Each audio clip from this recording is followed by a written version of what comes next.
Mr. President. Senator from Minnesota. Mr. President, spring is finally arriving in Minnesota, even though we had snow last week. It does get to our state a little longer than it does in Washington. But this is the time of year when people start thinking about putting their boats in the water and they start thinking about making their trips to their cabins. We call it the lake season. It's also the time of year when farmers are preparing to put their crops in the ground. But this year is going to be different. The average price of gas just hit $3.45 a gallon in Minnesota and $3.56 per gallon nationally. The price of diesel fuel is at $4.14 per gallon nationally. And of course, the price of crude oil is at an unbelievable $118 per barrel. People just can't afford to do the things that they used to. I don't think people usually think of going up to a small lake cabin as a luxury, but it becomes a luxury when gas is this expensive.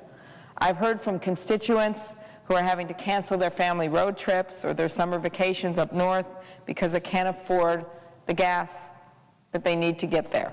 I've heard from farmers who are having a hard time making ends meet, even in spite of the high commodity prices, because the cost of their inputs, diesel fuel for their farm equipment and fertilizer made from natural gas, have spiraled out of control.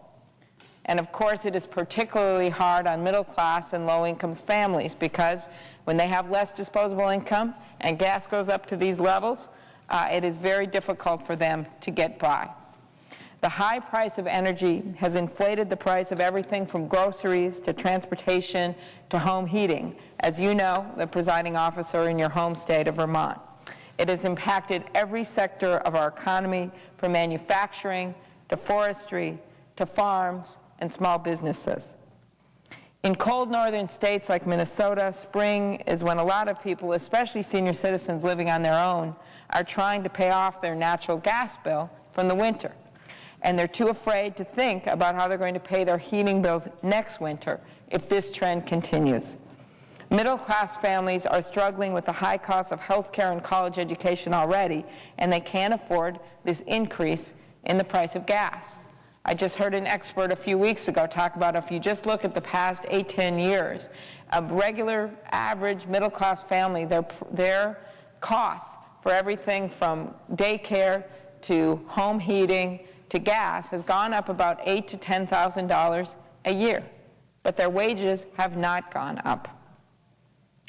They don't have a choice, Mr. President, about how they're going to get to work. In my state, many of them don't have a choice. They have to drive. They have to get to work, they have to get to school, and they have to get to the doctor. Any wage increase that they have gotten last year goes straight into their gas tanks. And more often than not, there haven't even been those wage increases. Not a day goes by when I don't hear about the struggle from my constituents in Minnesota. So it's hard for me to understand how recently the president seemed taken aback when someone asked him about $4 gas. The president said, and I quote, and remember this was February 28th, not that long ago, he said, "You're predicting $4 a gallon gasoline? That's interesting. I hadn't heard that." Well, to the people in my state, $4 a gallon gas isn't interesting. It is, in fact, a budget buster for many middle-class families in our state.